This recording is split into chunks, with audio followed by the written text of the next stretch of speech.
3D animation की मदद से एक ऐसे केस की बात करेंगे कि वीडियो खत्म होते होते आपके पैरों के नीचे से जमीन खिसक जाएगी। 15 साल पहले इस घर में 4 लोग रहते थे, माँ बाप, उनकी बेटी और एक नेपाल का नौकर। रात को सब अच्छे से सोए थे, लेकिन सुबह उठे तो बेटी खुद के बेडरूम में मरी पड़ी थी। माँ बाप ने आरोप लगाया कि नौकर मार के भाग गया है, लेकिन एक दिन बाद नौकर खुद उसी घर की छत पर मरा हुआ मिला और इसी कारण बेटी को मारने का सारा शक माँ बाप पर चला गया। लेकिन चौंकाने वाली बात पता है क्या है? चौंकाने वाली बात यह है कि आज 15 साल बाद भी ये केस कभी सॉल्व ही नहीं हो पाया। इस केस पर एक मूवी भी बन चुकी है, एक बुक भी लिखी जा चुकी है, पुलिस और सीबीआई ने भी पूरा जोर तक लगा लिया, लेकिन ये केस आज भी मोस्ट मिस्टीरियस केस बन के रह गया है। चलो शुरू से समझो उस दिन क्या हुआ। देखो, ये घटना नोएडा के जलवायु विहार अपार्टमेंट के मकान नंबर L32 की है। ये मकान 2 डॉक्टर पति पत्नी राजेश तलवार और नुपुर तलवार का था। इस घर में इन दोनों के अलावा 2 लोग और रहते थे, राजेश तलवार और नुपुर तलवार की बेटी आरुषि तलवार और उनका नेपाल का नौकर हेमराज बंजाड़े। 3D में अगर मैं आपको इस घर का मैप समझाऊं तो ये राजेश और नुपुर तलवार का बेडरूम था, पास में ही ये उनकी बेटी आरुषि तलवार का बेडरूम था और लिविंग रूम के गैप के बाद यहाँ घर के बाहरी हिस्से में नौकर हेमराज बंजाड़े का बेडरूम था। इस केस में गेट्स को लेकर भी काफी कंफ्यूजन था, इसलिए वो कंफ्यूजन भी मैं आपका अभी ही दूर कर देता हूँ। देखो, ये घर की मेन एंट्रेंस थी और यहाँ टोटल 3 दरवाजे थे।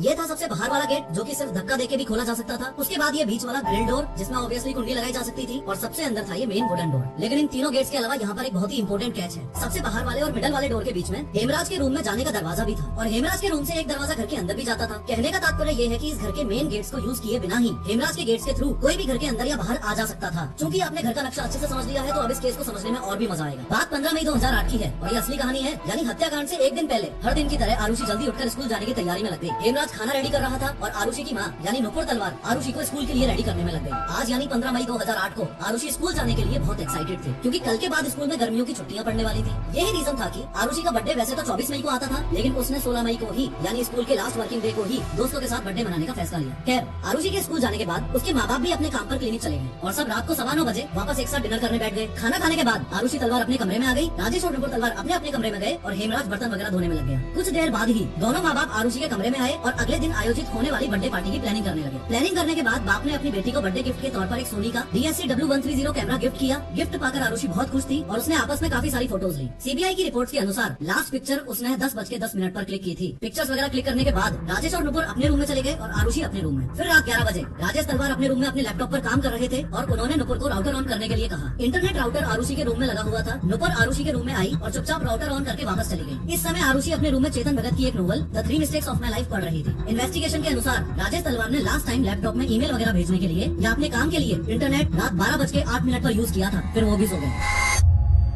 और उनके सोने के बाद उस 15 मई की रात 12 बजे से सुबह 6 बजे के बीच में कुछ ऐसा हुआ जिसने पूरे देश को हिला के रख दिया। इस रात ने पुलिस और सीबीआई की काबिलियत पर सवाल उठाया और ये रात दुनिया की सबसे रहस्यमयी रात बनकर रह गई। अगले दिन यानी 16 मई 2008 को सुबह 6 बजे घर की नौकरानी भारती मंडल सफाई के लिए पहुंची और उसने पहली डोरबेल बजाई तो किसी ने दरवाजा नहीं खोला। दूसरी बार बजाई, किसी ने दरवाजा नहीं खोला। तीसरी बार बजाने पर आरुषि की माँ यानी नुपुर ने दरवाजा खोला। ये बात बहुत अजीब थी। भले ही भारती को ये नौकरी ज्वाइन किए 6 दिन ही हुए थे, लेकिन डेली एक बेल में ही घर का नौकर हेमराज दरवाजा खोल देता था। खैर, एक बार फिर बता दूं कि टोटल 3 दरवाजों में से फिलहाल नुपुर ने ये सबसे अंदर वाला वुडन दरवाजा खोला है और भारती मंडल अभी भी सबसे बाहर वाले दरवाजे के बाहर ही खड़ी है। अब नुपुर बीच वाला दरवाजा खोलने के लिए आगे बढ़ती है तो देखती है कि वो बाहर से बंद है। फॉलोइंग दिस भारती से पूछती है कि हेमराज कहाँ गया। भारती बोलती है मुझे नहीं पता। फिर नुपुर बोलती है कि वो दूध लेने गया होगा, इसलिए बाहर से लॉक करके गया होगा, तो 5 मिनट वेट कर ले। रिस्पॉन्स में भारती बोलती है कि मुझे और जगह भी सफाई करने जाना है, आपके पास एक्स्ट्रा चाबियां होंगी, वो आप बालकनी से नीचे फेंक दो, मैं नीचे जाके चाबी लाके खुद ही खोल लूंगी। नुपुर ने चाबी फेंकने के दौरान हेमराज को फोन लगाया और आप लोग बहुत ध्यान से सुनना इस बात को कि हेमराज के फोन पर रिंग भी गई थी, किसी ने फोन उठाया भी था, लेकिन 2 सेकंड बाद काट के स्विच ऑफ कर दिया और वो फोन आज तक कभी किसी को कहीं नहीं मिला। खैर, नुपुर बालकनी से चाबी फेंकती है, भारती चाबी लेकर ऊपर आती है और जैसा कि मैंने आपको बताया था कि बाहर वाला दरवाजा तो धक्का देते ही खुल जाता था, लेकिन बीच वाला दरवाजा देखते ही भारती शॉक पे हो जाती है कि चाबी की तो जरूरत ही नहीं है, क्योंकि सिर्फ कुंडी लगी हुई थी। जितनी देर ये भारती मंडल का एंट्री वाला सीन चल रहा था उतनी देर में राजेश तलवार भी सुबह सोकर उठ गए थे और उन्होंने लिविंग रूम में आकर देखा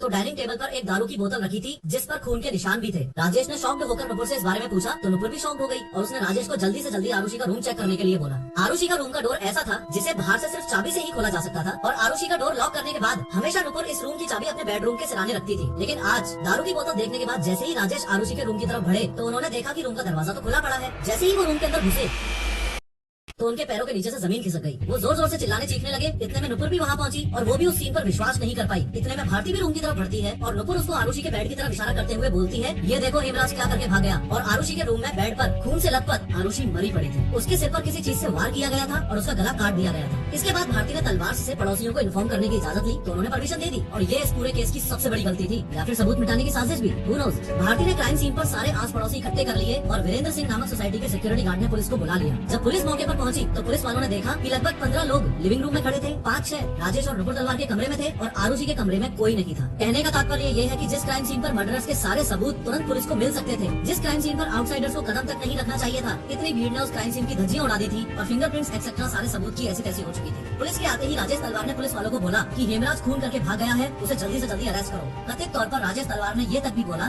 कि मैं खुद 25,000 रूपए दूंगा अगर पुलिस उसे नेपाल जाके तुरंत पकड़ ले तो। पुलिस ने भी अपनी तरफ से कहानी बना ली कि रात में शराब पीकर नौकर हेमराज ने आरुषि के साथ जबरदस्ती करने की कोशिश की और आरुषि ने विरोध किया तो वो उसे मार के भाग गया। इस थ्योरी के बेसिस पर पुलिस ने इसे ओपन एंड शट केस बताया, हेमराज पर 20,000 का इनाम रख दिया और पुलिस की एक टीम नेपाल के लिए रवाना हो गई। हालांकि क्राइम सीन यानी राजेश तलवार के इस घर में मौजूद सबूत पूरी तरह से तहस नहस हो चुके थे, पर फिर भी पुलिस ने फिंगरप्रिंट्स, आरुषि के कपड़े, बेडशीट एक्सेट्रा सब फॉरेंसिक वालों को हैंडओवर कर दिया। क्राइम सीन के इन्वेस्टिगेशन के दौरान पुलिस को छत की और जाती हुई सीढ़ियों पर खून के धब्बे मिले, लेकिन छत का दरवाजा बंद था तो पुलिस वालों ने राजेश तलवार से चाबी मांगी। चाबी ढूंढने के लिए राजेश तलवार काफी देर तक अपने रूम में ही रहे और पुलिस ने जब दोबारा चाबी मांगी तो वो भड़क गए। कहने लगे कि खूनी हेमराज तो नेपाल में बैठा है और आप छत पे जाके टाइम वेस्ट करने में लगे हो। सीबीआई रिपोर्ट्स के अनुसार पुलिस वाले से जब बाद में पूछा गया कि भाई पहले दिन ही छत पे क्यों नहीं चेक किया, तो उसने ये भी बोला था कि सर छत के गेट के पास बहुत गर्मी थी, इसलिए मैं ज्यादा इंतजार किए बिना ही वहाँ से वापस नीचे चला गया था। 17 मई 2008 यानी आरुषि के हत्याकांड के एक दिन बाद राजेश और नुपुर तो अस्थियां बहाने के लिए हरिद्वार निकल गए और पुलिस ने अपनी जांच जारी रखी। एक रिटायर्ड पुलिस ऑफिसर के गौतम जो क्राइम सीन पर किसी की रिक्वेस्ट पर आए थे, उन्होंने सीढ़ियों पर पड़े हुए खून के धब्बों को सीरियसली लिया और चाबी न मिलने पर छत के दरवाजे का ताला तोड़ दिया। छत पर पहुंचते ही सुबह 10:30 बजे के आसपास पुलिस वालों ने यहाँ जो देखा वो देखकर उनके होश उड़ गए। यहाँ हेमराज की लाश पड़ी हुई थी और इसको भी वैसे ही मारा गया था जैसे आरुषि को। बॉडी कंफर्म करने के लिए राजेश और नुपुर तलवार को वापस बुलाया गया। राजेश ने पहले तो पहचानने से मना कर दिया, लेकिन बाद में नुपुर से भी कंफर्मेशन लेने के बाद एग्री किया कि हाँ ये हेमराज की ही लाश है। यहाँ मैं आपको इस वीडियो का मोस्ट इंपोर्टेंट पॉइंट बताने जा रहा हूँ, ध्यान से सुनो। इसी छत की दीवार पर एक खून से सना हुआ हाथ इस तरीके से लगा हुआ था। ये इस पूरे केस का दी मोस्ट इंपोर्टेंट एविडेंस था।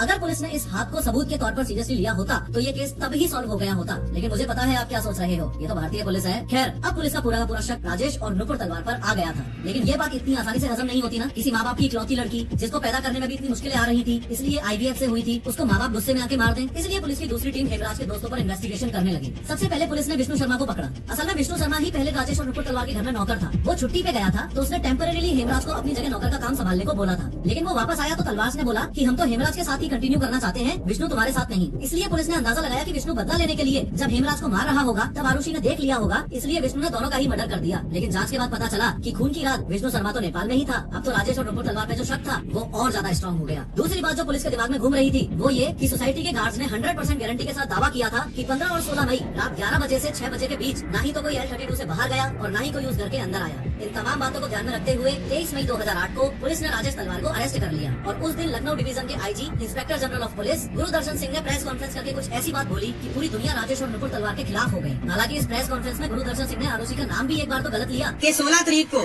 शारुति तलवार और हेमराज का कत्ल हुआ।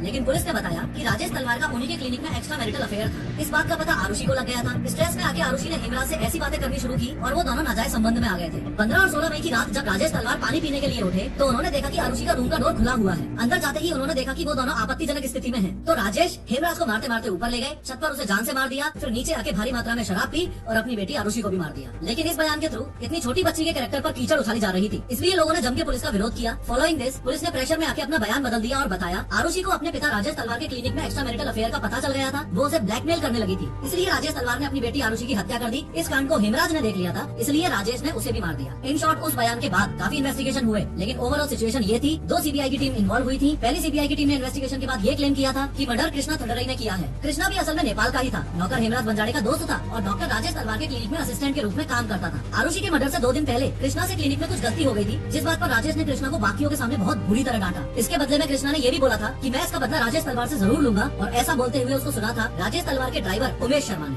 लेकिन CBI की फर्स्ट टीम की ये थ्योरी भी सही साबित नहीं हुई, क्योंकि कृष्णा जिस घर में रहता था उस घर के मकान मालिक ने कंफर्म किया था कि कृष्णा तो खून के समय उनके साथ ही था। इस जगह हो सकता है आप तलवार मूवी के एंगल से नार्को टेस्ट एक्सेट्रा को याद करें, लेकिन तलवार मूवी पर भी ये आरोप है कि वो मूवी तलवार दंपत्ति की इमेज को सुधारने के लिए बनाई गई थी। फिर ये केस दूसरी CBI टीम के हाथ में चला गया और दूसरी CBI की टीम ने इन्वेस्टिगेशन के बाद ये क्लेम किया कि नौकरों का आरुषि के खून से कोई लेना देना नहीं है। जिस तरीके का कट आरुषि और हेमराज के गले पर मिला है उससे तो यही लगता है कि वो किसी प्रोफेशनल ने सर्जिकल ब्लेड से किया होगा। लेकिन दूसरी CBI की टीम को भी तलवार से खिलाफ कोई ठोस सबूत नहीं मिला, इसलिए उन्होंने इस केस को हमेशा के लिए बंद करवाने की कोर्ट में अपील कर दी। ये केस इंडिया का मोस्ट मिस्टीरियस मर्डर केस माना जाता है। ये केस आज तक सॉल्व ना हो पाने के पीछे मेन रीजन तो नोएडा पुलिस ही है। अगर नोएडा पुलिस ने घर की छत पर लगे उस ब्लडेड हैंड को सीरियसली ले लिया होता तो खूनी आराम से पकड़ा जाता।